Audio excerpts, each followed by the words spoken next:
And I'm back. So today I wanted to talk to you about two phenomenal snare drums that I use, and I'm about to get a new one. I can't wait until it comes to show you this thing. It's just gonna be. Actually, I have to make it a little bit. I told you in my cymbal video, I like to make stuff a lot, and actually, if only you knew how much I customize my drum set.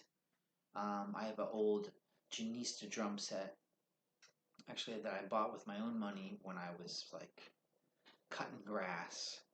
When I was a teenager, bought it with my own money. Um, I bought the floor tom, the tom, and a bass drum. Came in the mail. I was a teenager. Spent I don't know how many summers saving up for it and bought it with my own money. It was unbelievable. It came in the mail. I was rushing home during that week. Came from. I actually bought it in Pittsburgh and had them ship it to me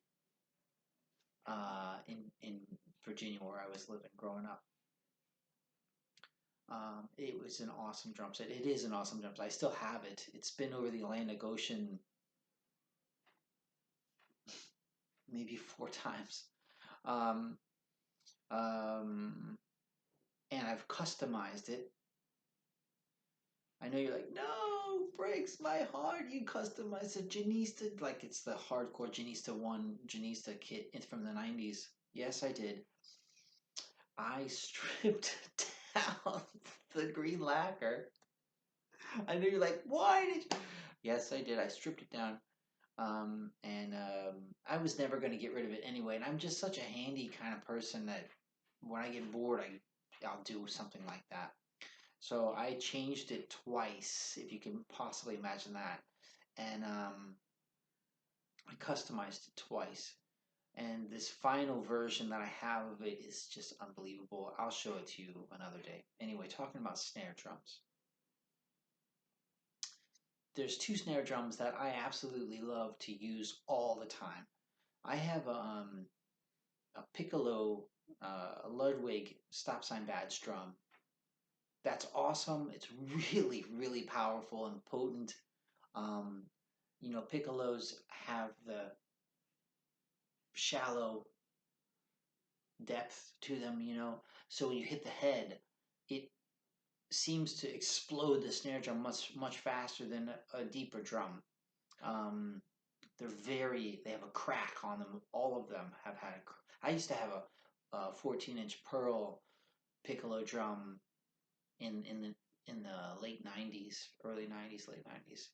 And then I got rid of that and picked up a Ludwig stop sign badge piccolo, 13-inch piccolo, which is it's freaking killer. But it'd be good for like an additional drum on the kit and some other stuff. But um, I also have a Slingerland. I want to say Radio King, but it's not. It's during that era. It's probably a student model, but student models, and this is what I'm going to get to. Student models drums back in the day are awesome. And when you think about it, it makes good sense because students typically, when you're just learning to play, it needs to be a drum that's really universal and durable, um, and um, and just goes with everything and easy to tune, and so student models typically are very, very good drums. And this is the case with one of the drums I'm going to show you today. It's a student model. Um, and today, now, this drum it's very expensive. Now, if you find one like I did, I found one in a pawn shop in Virginia. Um, just out of the blue, I was like, when I was there years ago, I was like, Dad, can we just go? I don't know, I'm feeling it. Can we just go check out this pawn shop? I'm gonna see what kind of things they got there. And I went in and I was looking around, and jump on it. And I saw it hanging out in the corner, and I was like, how much you asking for that drum? And it was only like $50 or something. And I was like, can I check it out, please? You know, can we take this apart and let me look? And it turned out to be amazing. And this is the one I have. And this one, every once, because they're student models, people go, it's a student model. Take it, If you find one, pick it up. This is considered to be the go-to snare drum for a lot of music. It works well in all kinds of music. Country, jazz, rock, progressive, pop, funk, I mean, all kinds of stuff.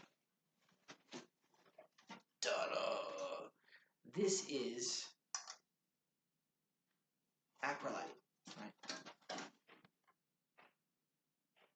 Not am I saying that right? Holy moly. Yeah. Purple. um, olive badge.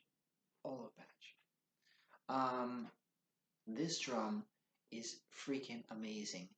It's a Ludwig, and I'm a huge Ludwig fan. I think that's also because my first drum set um, was a Ludwig Blue Sparkle Ludwig drum set. It wasn't mine. It was my uncle's.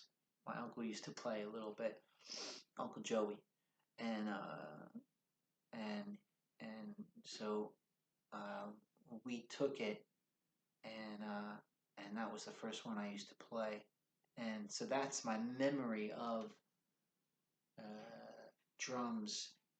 My first impression playing a Ludwig Blue Sparkle drum set. It was amazing. So maybe that's stuck with me. I don't know. But regardless, even if that wasn't your first impression, when you start playing drums and you hear Ludwigs, you notice the difference um, with Ludwigs. This one um, is has a ton of great stuff. It has the old dampener that a lot of drums don't have anymore. I put a piece of tape on there, but anyway, you can see there it is right there. So that takes away the ring. You can look at the bearing. Look at the edge here. Look how thick this is.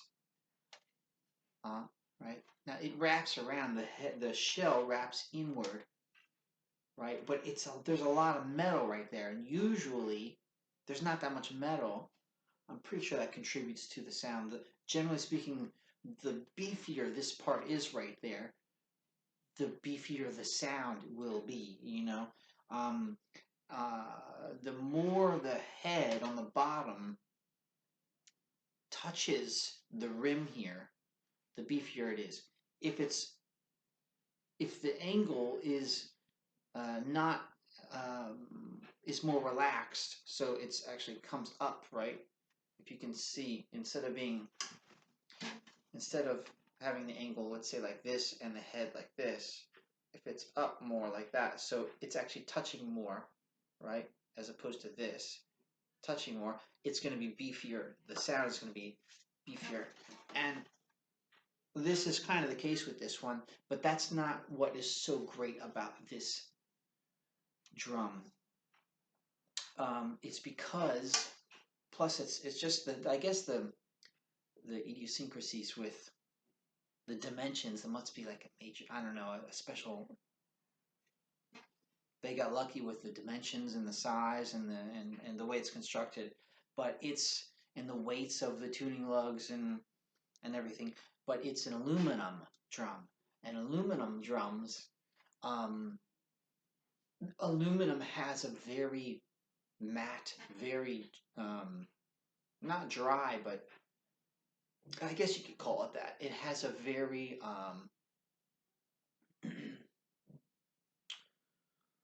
fat, matte, dry sound. Uh, it always reminds me of muscle cars in the 70s, or those old kind of 18-wheeler trucks. Um, uh, Smoking the Bandit, kind of thing. If anybody knows what that is. Steve Gadd. This is like a Steve Gadd drum. I think there's even some videos where he's playing it. It's I mean, this drum right here is when you don't know what drum to pick up, because a lot of drummers don't understand this. I remember I certainly didn't when I was, just starting out. The snare drum is crucial to the vibe of the song. Every second or so you're hitting it. So if that's, I mean, you can destroy a song by using the wrong snare drum, like you can with wrong cymbals. I mean, there's a story of Jeff Porcaro. Um, as a lot of drummers would do this. They come to a studio and they bring several snare drums because they don't know what the vibe is going to be in the song. So you bring a few snare drums um, to test out the vibe in the song. So you play the song with one snare drum, you take that one off, you put another one on, and you play it again. Um, and Jeff Porcaro used to do that, along with, like I said, a lot of other drummers. Um, this one is will always, I mean, hands down, one of the nicest ones. I mean, you've heard this. I think there was some kind of like statistic on this drum, how many times you've heard it. It's considered to be one of the most heard snare drums ever. Um, I think so. I'm almost certain about that. Um, you can check it out, but it's all over the place. Michael Jackson songs, because reason for that, you have John J. R. Robinson playing in that band a lot, and he in the other pasty. I was talking about pasty cymbals in one of my other videos, and I was talking about Jeff Porcaro too, and John J. R. Robinson heavily endorses pasty cymbals. He's a pasty guy too, and he was all over the Michael Jackson records. So just to add that on top of the pasty video, even more so reason why pasties are everywhere. He's a great drummer too. Love him, unbelievable. Um, really love him. Jim Keltner makes me think of him too. Anyway, another video. But getting back to the snare drum. So this is an aluminum drum. You've heard it 1,000 times. Steely Dan probably. All that kind of wonderful snare sound doesn't get in the way, serves its purpose. It's the go-to drum. This is totally the go-to drum. You can tune it up. It tunes up in a second. Um, and it's pretty much stays in tune. It does detune, but it's fine. It has a wonderful, wonderful sound. Um, this one has the old. I even left the old, the old strainers, the old Ludwig strainer on there. Hilarious. And Ludwig, it's so funny because the one down thing about Ludwig drums typically is the strainer. It's so, you're kind of like, it's not flashy, but that it serves its purpose. It's not cumbersome. It's got a nice little click to it, and it works. It works well. But you would expect a phenomenal drum to have a golden strainer. No, it does its purpose. The cheaper Ludwig drums, the strainer definitely is cheap. This metal part right here is a piece of plastic on top of a metal screw, and it breaks. But once you get into the level where the whole strainer is metal, top to bottom, it's awesome. There used to be a little rubber gasket there. I took it off. Doesn't matter. And this is, yeah, 1, 2, yeah, 8 lugs. I was thinking it would have been the I was counting the lugs around here. It's an 8 lugger. I remember growing up, when you had snare drums that were 10 lugs on top and bottom. That was like, oh wow, it's a 10 lug, like bass drums, 10 lugs around it. It's the same, half dozen to another. 10 lugs are cool because the extra lug adds some dampening effect to the shell. It looks cool. It looks more drummy, you know, and have 10 lugs, more mechanical looking. Um, some think that it tunes better, but actually, that adding that 10 lug, it's that 10th lug. It it's hard to say whether it's easier to tune or not because I've had some 10 lug drums that just were very hard to tune. This one is like it tunes up in a second, and it's 8 lugs. So if you ever find one of these Ludwig olive badge, it's called blue and that olive green, freaking amazing drum, freaking amazing drum. I could just use it as a pillow and go to sleep too. It's just so awesome, so awesome. And I always loved the Ludwig lugs here. I don't know, I love them more than the DWs. I love them more. I think I love them more than the Premier Genisas, but the Premier Genisas, that teardrop, big thing, but they're awesome too. I love those lugs too. I love them. Those are my two favorites. Um, the DWs are classic looking. They work, but it's just I don't know. They're cool, but there's something about the Ludwig drums and the Ludwig lugs that just turns me on. I remember getting it. So you can find them. There are different versions. There are different versions of the same model that are a little bit more expensive. But if you find one like this, pick it up. If it's you can still find them for $100. But generally speaking, they're a little bit more than that. Don't tell anybody. And if you're lucky, you get one, and you'll never get rid of it. You'll never get rid of it. This is one of a kind drum, go-to drum. Now, I'm going to show you another drum that I love, and it is, I guess it's a matter of taste afterwards. That, because, you know, I don't have a gazillion dollars to spend on drums. I have to sell cymbals to get more drums, which I do. And I used to have a Gretsch stop sign badge drum, brass drum, that I was really big into because when I was in high school, I would transcribe a lot of Bill Stewart stuff. I loved Bill Stewart when I was in high school. And I have like transcriptions, independent study of transcribing just Bill Stewart stuff from that Hand Jive album and Telepathy and um, Telepathy. I picked up Telepathy, Snide Remarks, and super big into him when I was in high school. Um, he's kind of like a cleaned up Tony Williams in a sense. Very polyrhythmic and wonderful to transcribe. You could hear all the parts, all the recordings were very clean and easy to hear. He was great. So anyway, I was into him, and at that time he had one of those brass drums, copper brass deep drums. So I picked up,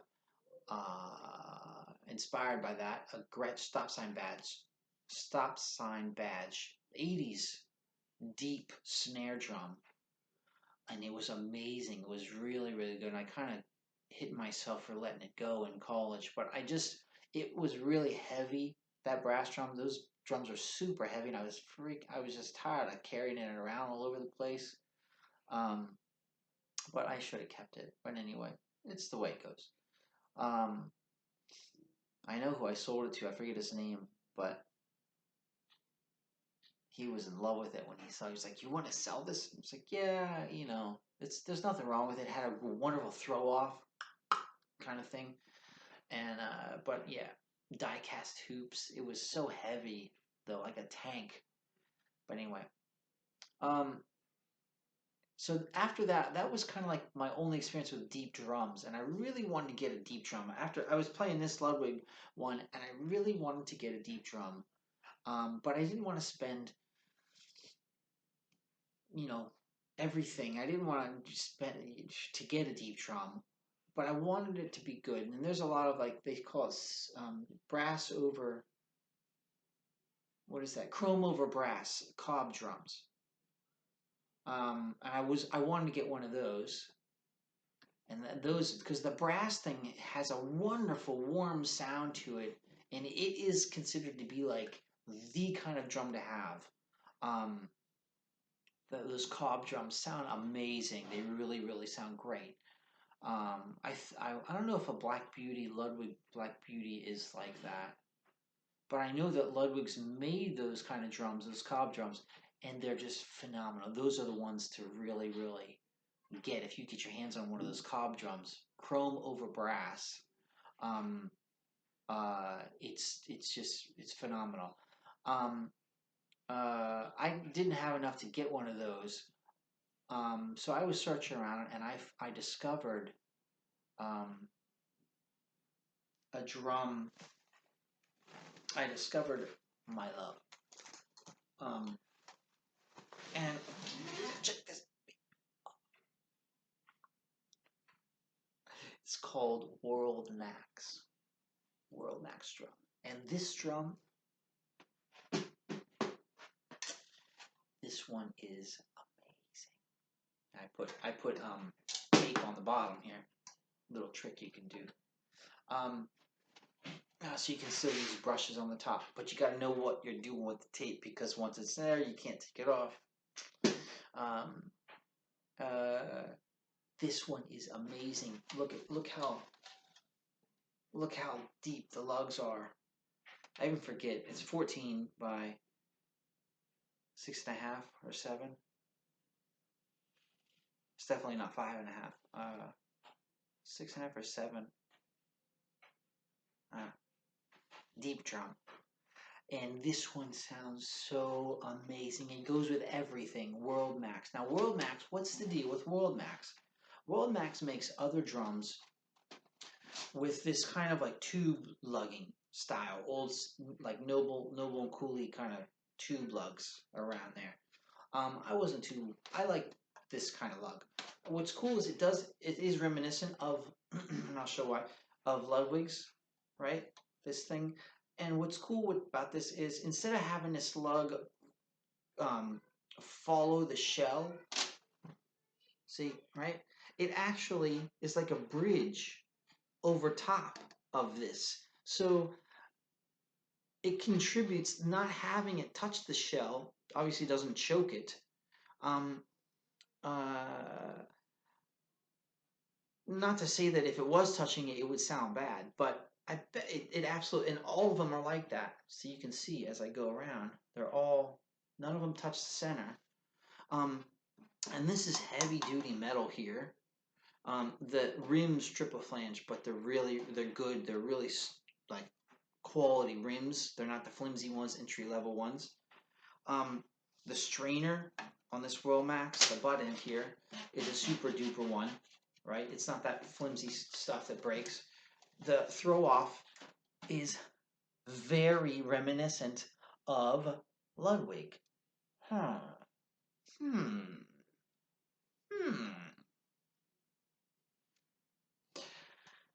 Worldmax, for a long time, rumor has it, this is on the hush hush, rumor has it that Worldmax, I also put like a super duper strainer, right? Pure sound.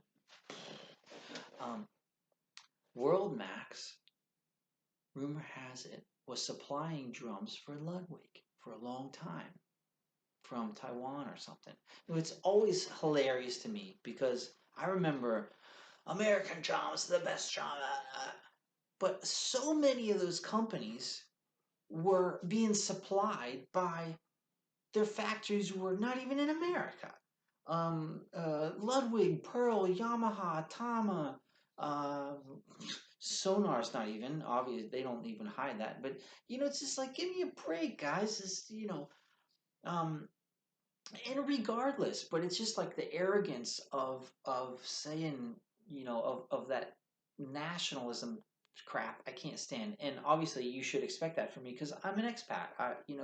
And when you live somewhere else, you start to realize, wait a second, this is baloney. Stop being so like this is German made, this is American made, this is French made. Every nowadays it's all over the place. And people are copying and stealing stuff from everywhere else, and so story goes with this drum. Getting back to it, is that Ludwig was